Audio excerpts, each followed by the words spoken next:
This Fed Gov Today program is sponsored by Samdesk. On this edition of Fed Gov Today with Francis Rose, a new stack to help your modernization movement. We think about the ADAR framework or the OODA framework. What are the systems, tools, and processes that you need to be on the ready? James Neufeld of Samdesk on Fed Gov Today in just a moment. The Air Force will modernize under what it's calling its future force design. Thomas Lawhead, Assistant Deputy Chief of Staff for Strategy, Integration, and Requirements, says the force will ask, quote, what attributes like lethality, survivability, long-range penetrating capability, and persistent connectivity do we need to guarantee air superiority? James Neufeld's founder and CEO of Samdesk. James, welcome. Thanks for joining me today. All the service organizations that I talk to are discussing this readiness versus modernization balance. What's the balance that you're seeing, the place to find that balance, I guess, as the services like the Air Force are trying to do both at the same time? Welcome. Yeah, thanks, Francis. Appreciate you having me on. Right. Well, let's take one step back on that question, right? What's driving these things between modernization and readiness, right? So on the readiness side, that is just, the state of information and the flow of information in the world we live in is driving this huge need for modernization. And what do I mean by that, right? We live in a hyper exacerbated news cycle world where everything is posted online in near real time anywhere in the world, right? We can look at any operation, any mission, almost any part of the world. And this is having a tremendous impact on not only the Air Force, but every agency, right? They're now having to deal with this reality where there's on the ground information coming out from all these different, platforms and mediums. This is what the population on the ground is seeing. This is what senior leadership is seeing. And this is what everybody's seeing all together.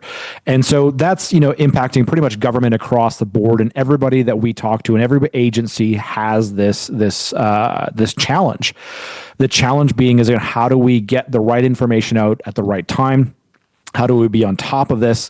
And that's, Francis, I think really what's driving this mandate to modernize. So how do we modernize? How do we get a readiness posture to not only just react to a changing world, but actually a changing information landscape? Right. And so that's where I think where we see the real drive for that balance. The balance itself is tough, and we can unpack that a little bit, but I think that that's kind of like the question before the question. So I asked about balance, and as you describe it the way that you just described it, I'm thinking maybe I'm not looking at it the right way, because the way that you describe it, and then connecting to all of the uniformed personnel that have told me recently about the importance of getting information to the edge, modernization is the readiness. There's not a balance to be found because the two things are kind of the same thing. Is that a better way for me to think about it?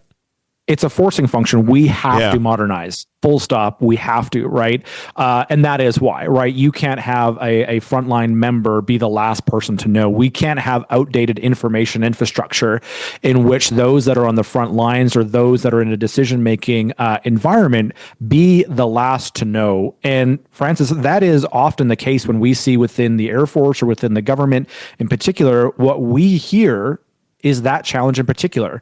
This piece of information that we thought was perhaps privileged or we didn't even consider that this information would be publicly available, we're now dealing with the reality where it pretty much is. And so if the rest of the world knows or other people know and you don't know, how can you make the best decision, right? That's the challenge. You wrote recently about all these issues, and you cited resilience of our people, systems, and enablers. That sounds remarkably similar or analogous to people, process, and technology.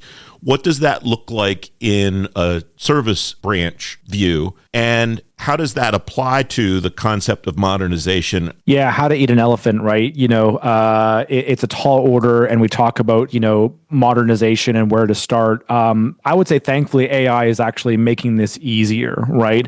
I think a lot of the artificial intelligence systems, agentic AI systems, it's a bit of a leapfrog. So deploying modernization systems, getting your resilience stack in order, I do think, Francis, it gets a lot easier with artificial intelligence.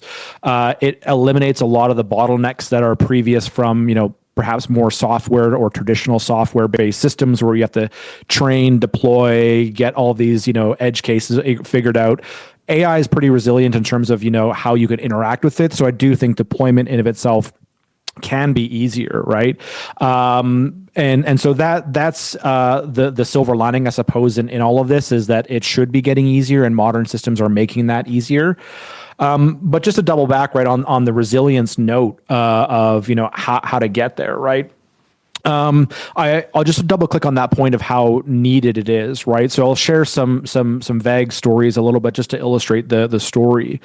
We continually hear from our users and customers in government, right, where something on the ground level has happened or transpired, perhaps a tragic event or something that's quite serious in nature, right? Sometimes it's even to the degree where people within a block or two radius of the incident don't even know themselves, Francis, what is happening. Right.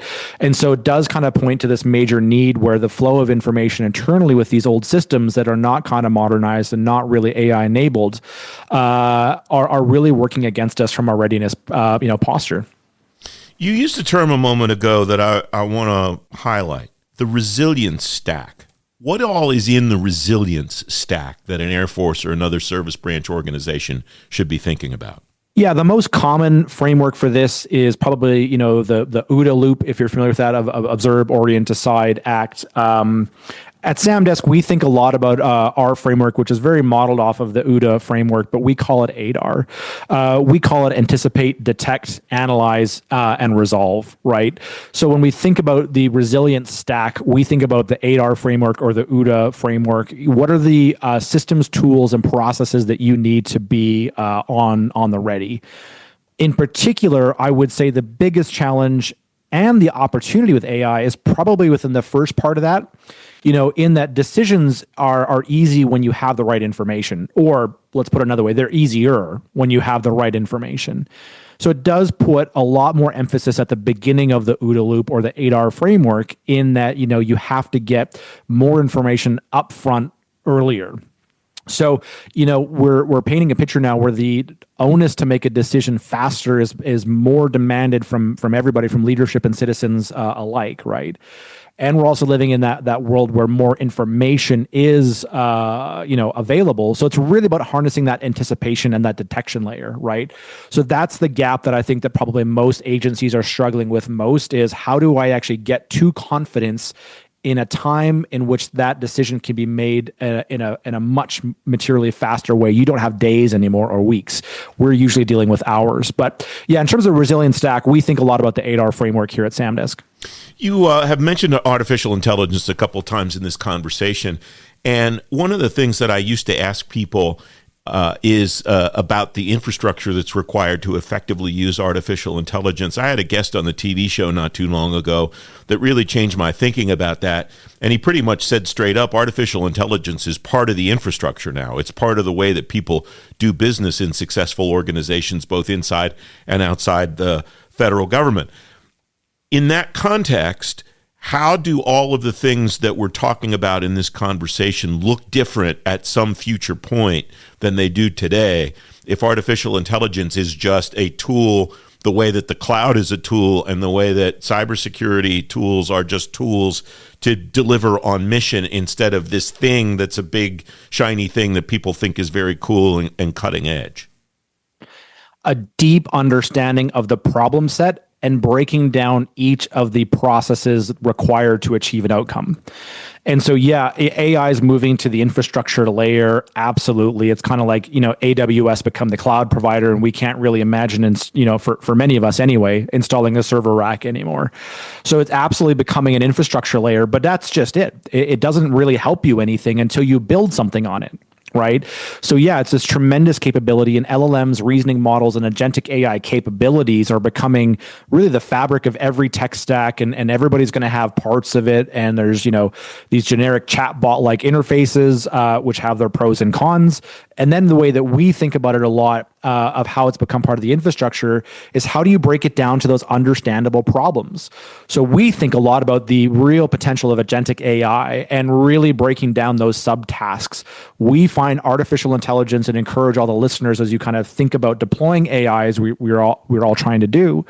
The more general purpose you make it, probably the more challenging it's going to be. It has, it's there, the infrastructure is possible, but the compute costs really get out of hand very, very quickly. The cost benefit becomes challenging. And so, like, at least in our framework, when we think about the ADAR or OODA loop type frameworks, break it down. What is happening? Where is it happening? Is this trustworthy? Can you take action on this information? If not, what do you need to know to take action on this information? Is it multi-sourced? Is it corroborated? You have to really deeply understand the problem set of a decision that needs to be made and all the supporting information required to make said decision. So we think a lot about that infrastructure. That gives us, as a tool builder, a huge advantage with modern LLMs. But you have to understand the problem set, and you got to apply, in our view, AI to attack a very specific, rather a kind of a binary outcome is where it really excels versus giving it too much broad scope. Final thought, James. If you sit down with somebody in the service today and that person asks you, what am I probably not doing that I should be doing? Or what am I probably not doing enough of that I should be doing more of to be successful, to achieve all the outcomes that we've talked about on this conversation today? What would you tell them?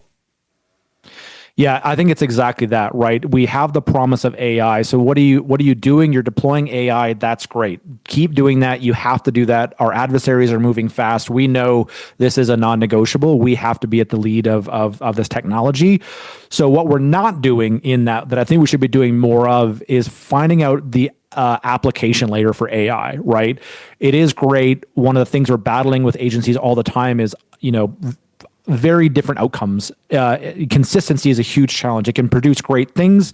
You got to break the problem set down into very bite-sized chunks that the AI can perform well with. So the more you understand how to apply AI to your problem set, so like readiness, event detection, rapid understanding, and breaking that down, the more you can do that, the better success you're going to have with your AI deployment.